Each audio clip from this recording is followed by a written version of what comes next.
Halika na, sabay tayo. At kung sinong may gusto, dahil sa tubig alat. Alright, welcome back po muli mga Kaspiro. Maraming salamat pa rin sa patuloy na suporta at pagtitiwala. Another day ng ating pamamana kasama si Sisid at si Kuya Jake Adventure at yung mga taga-Araceli na si Kuya Yoy at si Kuya Jimboy kasama yung anak niya na si Liit. Tara! What's up, bro?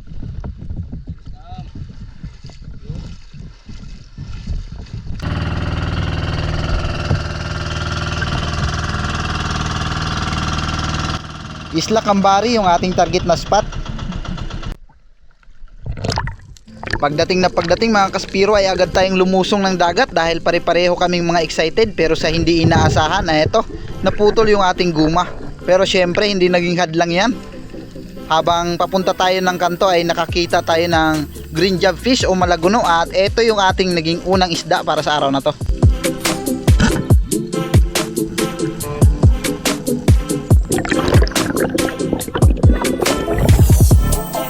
Fish on!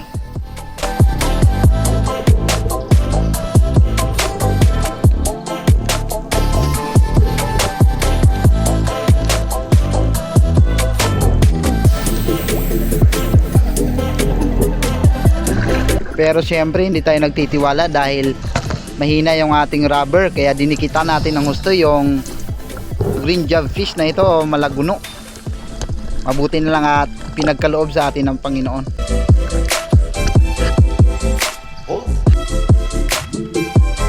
Next dive ay isang unicorn fish ang nagpakita sa atin at talagang na-amaze tayo sa visibility ng dagat. Talagang napakalinaw, kaya nakakadagdag ng excitement.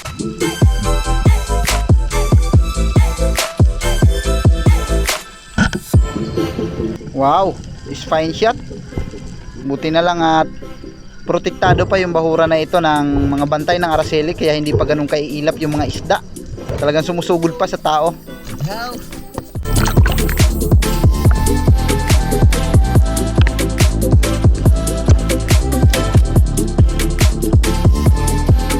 Napakaraming iba't ibang uri ng isda mga Kaspiro.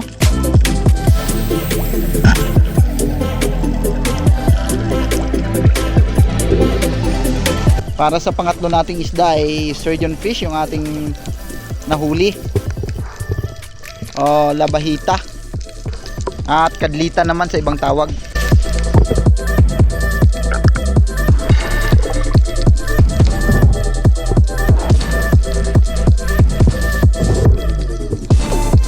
Malapit na kami sa parte ng likod ng islang ito, ng isla ng Cambari, ng masalubong natin dito sa unahan yung napakalaking giant trevally. Palapit pa lang mga Kaspiro ay kabog na yung ating dibdib. Dahil naiisip ko yung aking guma ay putol, kaya papalapitin natin ng gusto.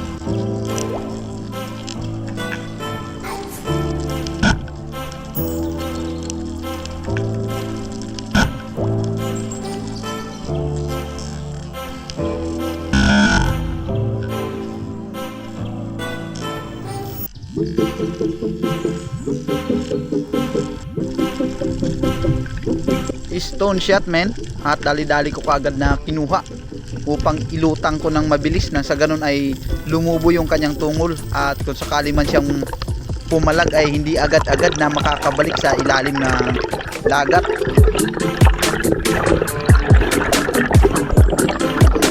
At dahil hindi tayo ganun kakumbinsido sa pagkaka-stone shot, dahil yung guma natin ay hindi gaanong malakas at yung shop natin hindi nakatagos, isa pa ay hindi nagbago yung kulay ng mamsa o ng GT na ito, kaya maaaring nawalan lang ito ng malay.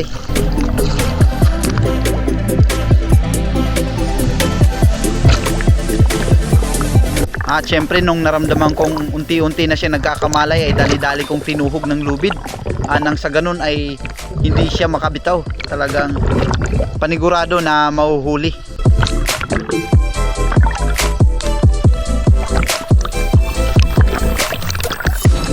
At iyon na nga mga Kaspiro, ay pumapalag na siya ng malakas, kaya ang ginawa ko ay inangat ko yung buntot niya para yung lakas niya ay basyo sa hangin. Nang sa ganun ay safety tayo dahil yung lubid natin ay nagkakalat sa ilalim, baka masilo tayo, delikado. Kailangan talagang palaging open-minded yung ating isip, lalo pagka malalaking isda yung ating pinapana.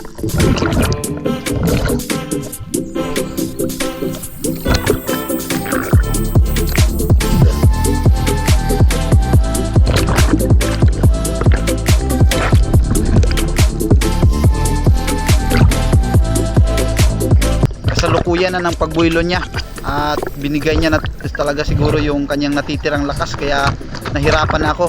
Tumawag na ako ng bangka dahil may tao rin sa bangka para masecure na natin ang isda.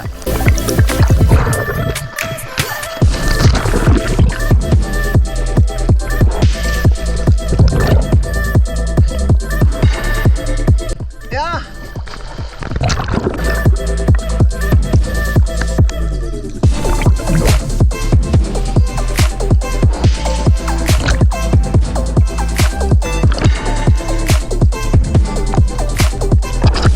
Hindi birong lakas mga kaspiro, halos nagkapilipit-pilipit yung braso ko nito. Mabuti na lang at yung buntot niya nga ay nasa taas, kaya bumabasyo yung lakas niya.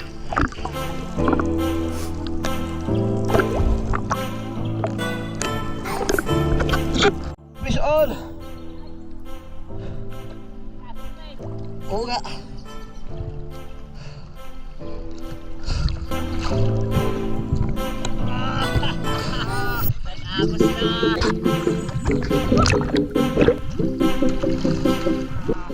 Talagang umakyat na talaga siguro yung pelagic na ito dahil nung panahon na ito ay nagkaroon na ng kaunting agos.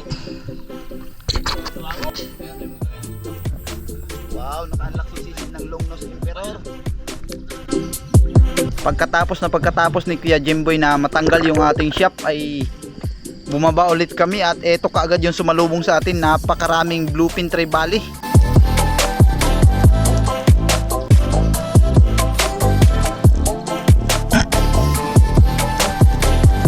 Kaya lang ay hindi ko na nasaita ng maayos dahil kinakapos na ako ng hangin.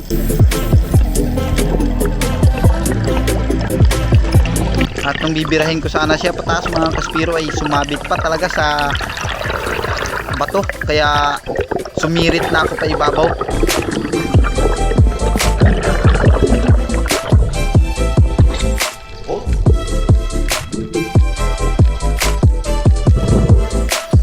Napakaliit lang tingnan nito sa ilalim, pero nung tinimbang na namin ito ay umabot ng 3 kilo yung bluefin trevally na ito.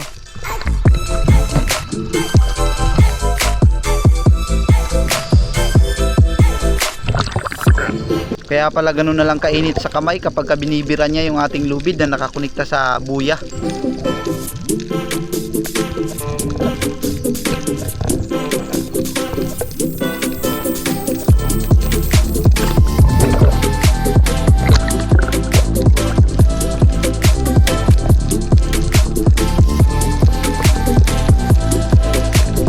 Another pelagic.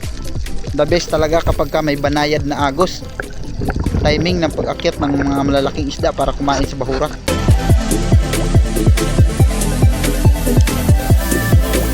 At another dive kung saan mayroon tayong nakita na napakaraming unicorn fish o yung Islander unicorn fish, pero hindi muna tayo pumana dahil territorial naman itong mga isda na ito, hindi ito aalis. At maghahunting muna tayo ng mga pelagic. Nagmalaparaiso yung ilalim ng bahura na ito mga kaspiro, sa dami ng isda.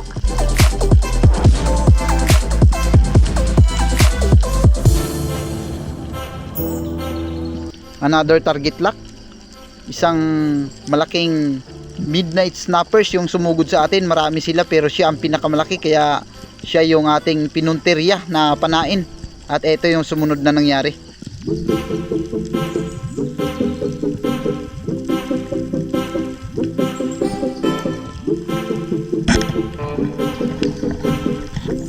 Nasa long range shot, ayaw niyang magpadikit. Pero pinana natin yan dahil pababa yung takbo ng ating shop. Nagkakaroon ng buwelo yung ating stainless, kaya inabot pa rin siya kahit na malayo. At mahina ang pana natin.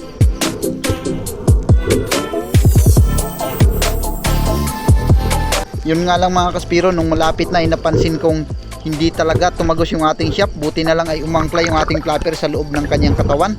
Kaya pinasiguro nating hawakan para mabawasan ang puwersa niya.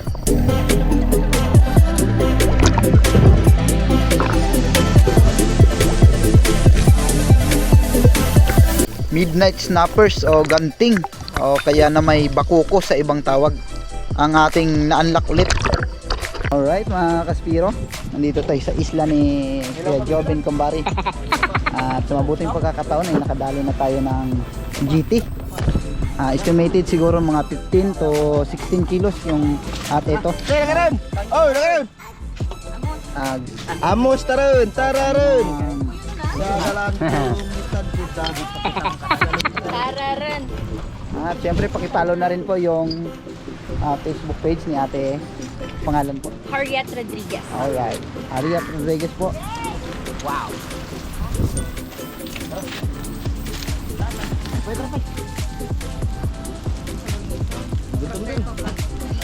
Insakto namang may nag-outing dito kaya nakiihaw na lang kami para hindi na kami magpaapoy at sabay-sabay kaming kumain.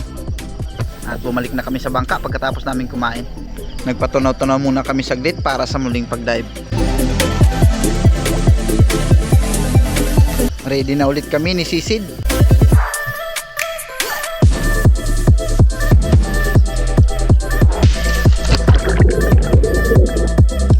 Binalikan namin yung rawis na pinanaan ni Sisid ng Longnose Emperor. At nag-abang kami dahil napakagandang pwesto. Pero puros Islander unicorn fish na yung lumapit at wala na ng mga pelagic kaming napansin kaya pinatulan na natin ito. Panoorin nyo po sa channel ni Sisid yung paghuli niya ng Longnose Emperor. At napakagandang timing yung kanyang pagkakadali. Dahil nga tanghali na, ang akyat ng pelagic ay umaga at hapon lang kaya hindi na tayo nag-assume ng mga pelagic. Pinana na namin ito, yung mga Islander unicorn. Pero dahil hindi kami sigurado kung mabibili ito sa Araceli kaya iniwanan na namin ito. Lumipat na kami ng Bahura, isla ng Kutad. At titingnan namin yung sinasabi na bako sa ilalim ng dagat.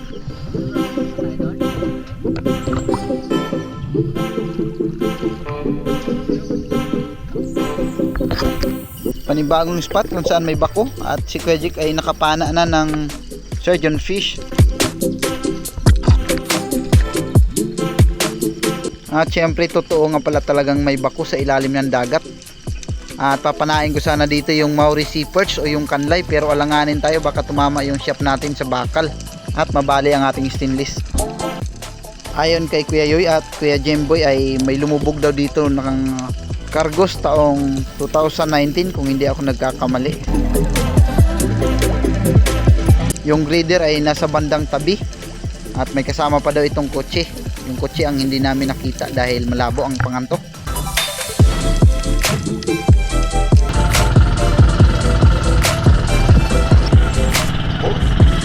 Umuwi na nga kami mga kaspiro dahil yung napana nating GT ay hindi magkasya sa iceback. Maaga pa natin ito mapana, baka mabulok kaya umuwi na kami at eto, tuwang-tuwa si Kuya Jik Adventure.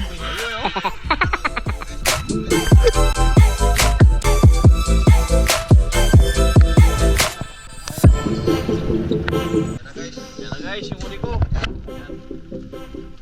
Malat, nakakuha pa rin ng mga ito guys, yung uli ko. Dugtut, Longnose Emperor men.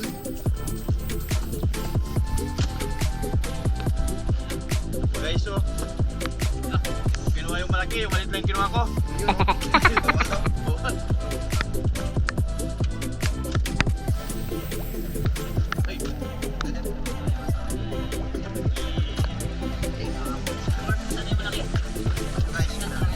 Ito yung blessing. Ayun, oh. Alright.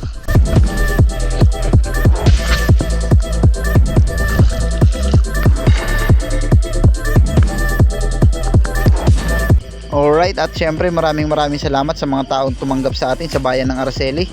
Kay Kuya Yoy at sa asawa niyan si Ate Bingkot, ganun din sa anak nilang si Liit na nakasama natin sa laot. At syempre lalong lalo na sa may-ari ng bangka na ginamit natin kay Kuya Jemboy. Maraming salamat sa pagtitiwala.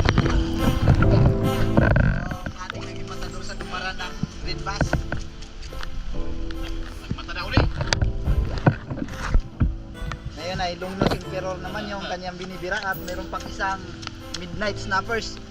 Ayun.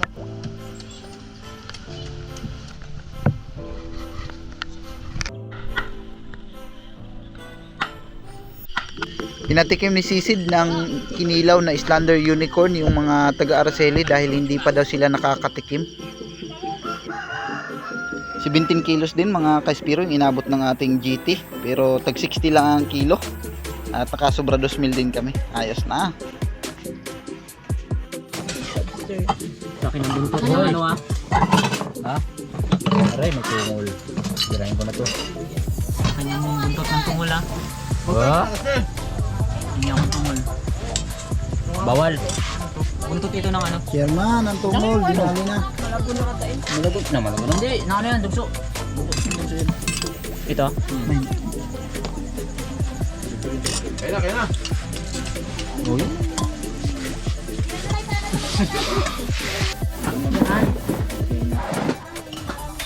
Tingnan natin, orig, payat din. Shout out po kay Bro Joy Adventure. Maraming salamat at magpagaling ka na para makabalik ka na sa pamamana. Ito niya sa akin niya. Kaya, reject, heading adventure. Ulit mga kaspiro. Sarap. Sa wakas, nakakain din ako.